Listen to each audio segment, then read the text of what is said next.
The ANC and eThekwini region conference will now officially kick off in Durban tomorrow. That's because of glitches with the registration process. Former eThekwini Mayor Zandile Gumede and Municipal Speaker Thabani Nyawose are expected to go head-to-head for the position of regional chairperson.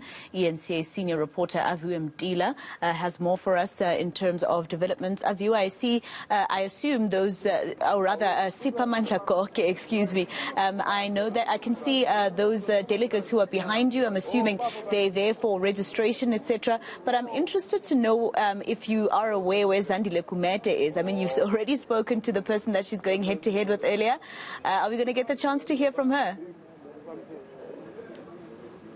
Knowing her, I doubt she will speak to us today. The way she prefers to operate is that she will not grant media interviews before, should I say, before the elections, only after the elections. I've spotted Njabulo Nzuza here. Njabulo Nzuza is a PEC member, by the way, in KwaZulu-Natal, deployed. Every time there are conferences, he will be the one who will be ensuring that he is responsible for organizing and all the other logistics. Njabulo Nzuza, of course, is the Deputy Minister of Home Affairs, but he's here in his capacity as ANC PEC member. I know you are very busy. We'll be very brief.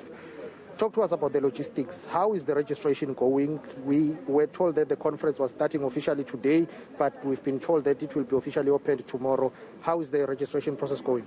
No, the conference has always been planned to be officially opened on Saturday for it to start. Yesterday we were doing pre-registration.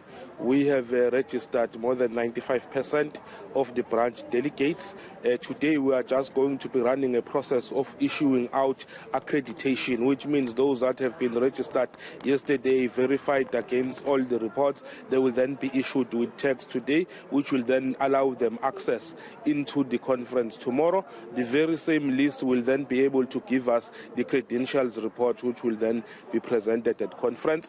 As you can see, we have just a few queries, which are about 5% that we just have to resolve. They are due to some of the packages which had been left in the office, but they are coming with them within the next 30 minutes. They will be here and we will have resolved almost the remaining 5%. No glitches? No glitches. No glitches. We are using a very credible system that involves us taking a picture of the person who's going to be coming in, so that the name and the picture match and what you find on the identity document of the person matches, so that everyone who comes here is someone who will have been gone through the proper process. It's a very busy period for you and your team. From here also, we understand that Harry Kwala region is sitting. There are other regional conferences that are outstanding, including Musa Dladla and Zala, if I'm not mistaken. I know you don't speak for the ANC, but do you have any idea when those outstanding regional conferences will be convened? Well, our responsibility is purely organizing. You will know that out of the 11 regions, we had 2 that set, about 1 that actually set last week, which was Lower South Coast, which means we are now left with about 5. Out of the 5, we have 2 that are sitting this coming weekend. That is Harry Kwala as well as eThekwini. Will then be remaining with the 3. The 3 will then be Musa Dladla, Mzala Ngumalo, as well as Nkosi Pambacha. We are well in line because remember, the provincial conference is due in July, later in somewhere around July. So we started with the process of having regional conferences first, and then subsequently we'll then have the process. So we believe that how we have managed the organization is improper and is very much proper, and it's following through. Thank you very much for Tamba. Let's release you. That is Njabulo Nzuza. He is a PEC member responsible for organizing for conferences and other logistics. Earlier on, you asked me whether we'll be able to hear from Zandile Gumede. We've been trying to get hold of those who support her and those who are in his slate, if we can call it that. They have promised to speak to us, but earlier on we spoke to the Provincial Secretary of the ANC in KwaZulu-Natal, Mdumiseni Ntuli, about stakes being high in this conference and also ensuring that after the election of the officials and the REC, there will be unity within the ANC in eThekwini. This is what Mdumiseni Ntuli had to say. There are a few branches where there were major contestation about, firstly, who constitute the membership of the ANC, where there were serious battles about the validity of the database. We took a position early in the year as a Provincial Executive Committee that branches of the ANC must never consider themselves to be entities for conferences. We build a branch because we are leading the National Democratic Revolution. Even if it doesn't go to a conference, it doesn't have to be a major concern for the branch of the ANC. Well, Sipha, before I let you go, I just have 2 or 3 more questions for you. In terms of this big elephant in the room, of course, pertaining to Zandile Gumede facing corruption charges, her trial is yet to officially and properly begin, yet she is contesting.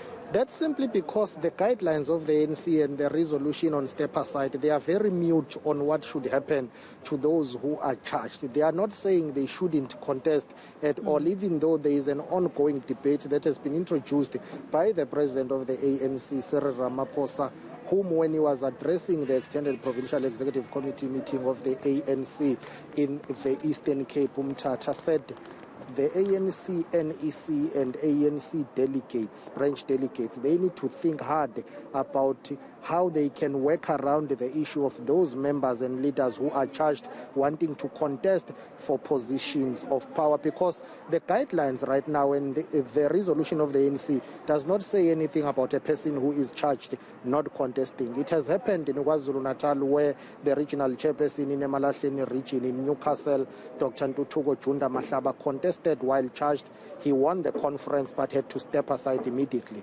In Mpumalanga last week, the provincial treasurer Mandla Msibi was elected. He had to step aside immediately. If Zandile Gumede is elected in eThekwini, same will apply to her as well. But this is how Mtumseni Ntuli responded to that question when we asked him. These are new guidelines. They were conceptualized and put into place without being tested into action. What has since happened then is that a number of our branches, of course, not being told that they are prohibited to do so because they are not, have decided to nominate whoever they deemed as their preferred leader or candidate for any position. So Comrade Zandile Gumede, as we have seen is in other provinces as well, emerges from that kind of an environment. The National Executive Committee, as the Supreme Board of the movement in between conferences, will have to reflect upon this ambiguity and guide the movement as a whole going forward. Sipha, just lastly, talk to me about the importance of the eThekwini elective conference that will be taking place this weekend. This will, of course, probably determine what will happen in December and, of course, in July, especially looking at the fact that KZN is still bruised by the fact that there was none from KZN in the top 6 after 2017. It's a very big conference, not only for the ANC in eThekwini. I know many people are saying this is just a regional conference, but eThekwini is a very different region when it comes to ANC politics. You are talking about the biggest region of the ANC in KwaZulu-Natal and in South Africa. More than 100 branches, more than 50,000 membership. It's the biggest region, and all eyes are on this conference. All those who will be vying for top positions of the ANC during the elective congress in December, they would want to get support from eThekwini region. They would want to be endorsed by eThekwini region. Those who are vying for the powerful chairperson position in the province of KwaZulu-Natal for the ANC will need to get that support from eThekwini, because eThekwini as a region sends one of the biggest delegations when it comes to voting in ANC conferences. So it matters that eThekwini region is convening this, and yes, there are those who have basically decided to label those who are contesting as CR groupings or RET forces, simply because Zandile Gumede and her slate are viewed as RET forces, Radical Economic Transformation Forces. They've got the support of Ace Magashule, Batabile Dlamini and others. It's in eThekwini, by the way, where the campaign of Dr. Nkosazana Dlamini Zuma was launched ahead of the elective congress in 2017. There are those who support President Cyril Ramaphosa of the ANC, and that slate is associated with Thabani Nyawose, who is the current speaker of eThekwini. In 2017, Thabani Nyawose, Begicele, Senzo Mchunu, Sthembiso Mshengu and others supported ANC President Cyril Ramaphosa to be elected in Nazareth. So those who are analyzing this conference, they say it will decide and in a way give an indication of who is in charge in KwaZulu-Natal. If the RET forces emerge, that will be a boost for them, as they are associated with former President Jacob Zuma as well. If Thabani Nyawose emerges, that will be a boost for ANC President Cyril Ramaphosa, and obviously they will have to pronounce as the region as to who do they prefer to lead KwaZulu-Natal as provincial chairperson, and also for the ANC presidency. They will have to make their preference known. So stakes are very high for this conference. Well, I would say the writing is on the wall, Sipha, judging from the fact that Nyawose told you that he believes that President Cyril Ramaphosa deserves a second term. Well, let's leave it there for now. Senior reporter Siphamandla Goge in